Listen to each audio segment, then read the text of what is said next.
우선 국민 필독 박근혜 대통령을 다시 생각한다. 대한민국 국민들은 박근혜 대통령에 대해서 얼마나 알고 있을까? 좌파들은 그날 가치조차도 없지만 맹색이 보수 우파라고 하는 사람들 중에도 박근혜 대통령을 두고 무능하다, 죄가 많다, 사람 보는 눈이 없다, 또 평가하는 사람이 많은 게 사실이었다.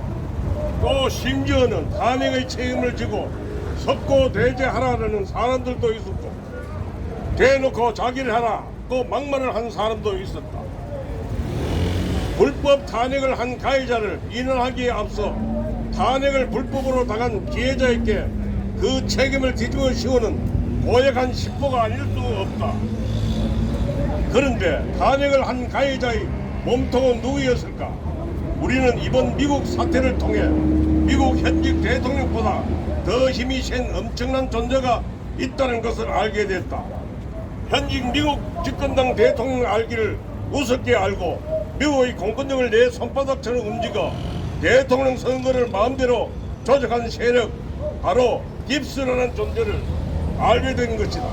그 딥스가 미국과 똑같이 한국 입법, 사법, 행정, 언론을 다 장악하여 아무 죄 없는 박근혜 대통령을 탄핵했다는 사실이 미국 사태를 통해서 점점 힘을 얻고 있다. 그런데 당시 미국의 45대 대통령에 막 당선된 트럼프 대통령은 한국의 박통을 탄핵한 세력들이 당시 자신을 탄핵하려 했던 딥스임을 짐작하고 그것을 직접 확인하기 위해 여러가지 조사를 시킨다. 2017년 1월 당시 백악관 안보 보좌관 맥프랜드 씨를 한국에 파견하여 현지 조사를 시키는 한편 그 자신은 1월 26일 박통의 정규제 TV 인터뷰 영상을 구해 2시간 동안이나 메모를 해가면서 꼼꼼히 보았다고 전해진다. 박근혜 대통령을 탄핵한 세력이 누구도 아닌 딥스임을 100% 확신한 그는 그해 11월 7일 직접 한국을 방문하여 국회의사당에서 한국이 적화되지 않도록 막아두겠다는 요지의 약속을 우리에게 했고, 그는 지금까지 그 약속을 지키고 있지 않는가? 대한민국의 정치 주도자들과 주로 언론들이 우리의 적이 누군지도 모른 채 아무 죄 하나 없는 대통령을 강제 하야시키고 불법 탄핵에 부역하면서 피해자인 박통을 비난하고 있을 바로 그때 그 순간 미국의 트럼프 대통령은 이미 박통 탄핵이 딥스의 작품을 확인하고 혈맹 동지국인 한국을 구하기 위해 문헌천리 직접 날아와 우리에게 적화를 막아주겠다고 약속했던 것이다.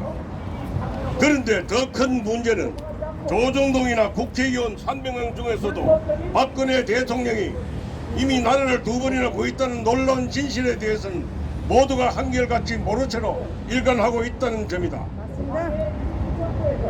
그러나 적어도 우리 대한민국 민초들만은 지금이라도 그 진실을 깨달아 트럼프 대통령과 손잡고 우리의 박통을 탄핵 이전의 자리에 복귀시켜 한국의 딥스 대청소의 역할을 할 수 있도록 해야 하지 않을까. 우리 박근혜 대통령 외에는 한국의 딥스를 소탁할 적임자가 보이지 않기 때문이기도 하다. 그분에게 결자 해지의 소명을 주는 것이 하늘의 뜻이 아닐까. 그렇다면 여기서 박근혜 대통령이 이미 2번이나 나라를 구한 팩트를 체크해보자. 첫째는 정전협정을 평화협정으로 전환하자는 미국 오바마 정권의 제의를 뿌리치고 나라를 구했다. 맞습니다. 2016년 초 당시 딥스의 좀비인 미국 오바마 정권이 그해 11월 미국 대선의 결과와 관계없이 대한민국을 북한에 적화시키기 위해 중국의 시진핑, 북한의 김정은과 북핵을 현 상태 동결하는 선에서 정전협정을 평화협정으로 전환하고 미군을 철수하기로 합의한다. 정전협정 당사국 3개국이 합의를 끝내놓고 그해 5월 4일 당시 오바마 정권의 국가정보국장인 제임스 클래퍼를 보내 박근혜 대통령이 동의를 구했지만 박근혜 대통령은 이런 제안에 거절한다. 박통은 그 자리에서 북핵을 완전 폐기하지 않고는 절대 동의할 수 없다고 못 박았다. 만약 그때 우리의 박통이 딥스의 압박을 받고 평화협정에 동의해 주었다면 나라는 이미 적화되고 말았을 것이 아닌가. 미군이 철수한다면 적화는 일주일이면 충분하다. 그런데 바로 이것 때문에 딥스가 박통을 탄핵하기로 결정했으니 이런 아이러니하기도 또 있을까. 그는 자신이 죽으면서 나라를 구한 셈이다. 이것이 바로 살신 성인의 자식 아닐까.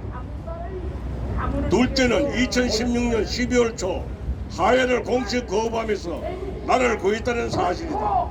정정협정의 평화협정 전환이 실패로 돌아가자 딥스는 박근혜 대통령을 하야시키거나 탄핵 불련비를 하기로 결정하고 그해 10월 24일 JTBC 태블릿 PC 사건으로 총공격의 포문을 연 것을 우리는 잘 알고 있다. 당시 대한민국의 언론들이라는 사람들이 청와대에 달려가 박통일께 하야를 압박하고 조중동이 얼마나 대놓고 하야를 협박했으며 친박 실세들은 하야 당론을 만들어 박통을 압박했고 만약 박근혜 대통령이 자신의 명예만 생각했다면 진작 하야를 결심했을 것이다. 그러나 12월 6일 오전 그분은 탄핵을 받겠다면서 하야를 거부하여 나라를 절대절명의 위기에서 또 구했던 것이다. 만약 그때 그분이 하야를 결단했다면 이미 이혼 집정제 내각제 개헌이 되어 나라는 꼼짝없이 전쟁 없는 중국 속국이 되는 한민의 길을 걷고 있을 것이다. 그때는 저항하는 태극기도 없었으니 누가 있어 내각제 개헌을 막을 수 있었을까. 지금도 아찔했던 그 순간을 생각하면 등쳐죽에 식은땀이 흐른다. 그런데 이것뿐만이 아니라는 사실이다.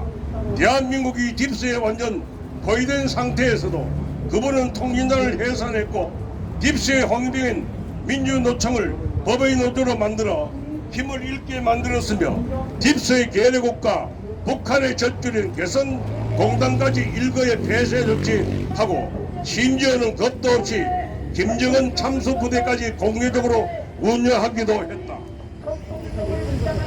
이런 결단력을 가진 위대한 대통령이 과연 있었을까? 경제 부분에서는 2016년 최초로 DDP 전 세계 11위에 한국을 당당히 올렸으며 국제 신용도에서 처음으로 일본을 따라잡는 쾌거를 이루기도 했다. 그런데 놀라운 사실이 또 있다. 대통령 4년 재임기간 동안 단 한 푼도 먹지 않았다는 놀라운 사실이다. 역사적으로 어느 나라 대통령이 재임기간 중에 단돈 한 푼도 먹지 않은 사람이 있었을까? 그런데 이렇게 결단력 있고 이렇게 깨끗한 대통령을 무능하다는 등 죄가 많다는 등 사람 보는 눈이 없다는 등 심지어는 석고대자하고 자기를 하락고 막말을 퍼붓는 자가 누구인가? 한 나라의 정부는 그 나라 국민들의 의식 수준에 결정된다는 유명한 말이 있다.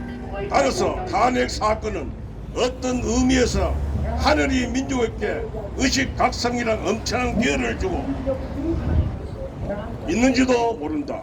누가 이래도 누가 뭐래도 우리는 인류의 진짜 장자 민족이고 시연 민족이며 유일하게 깨달은 천선 하늘 민족임을 잊어서는 안 되지 않을까. 우리는 이길 것이면 이겨야 하고 이기게 되어 있다. 하나님이 보호하사 우리나라 만세. 감사합니다.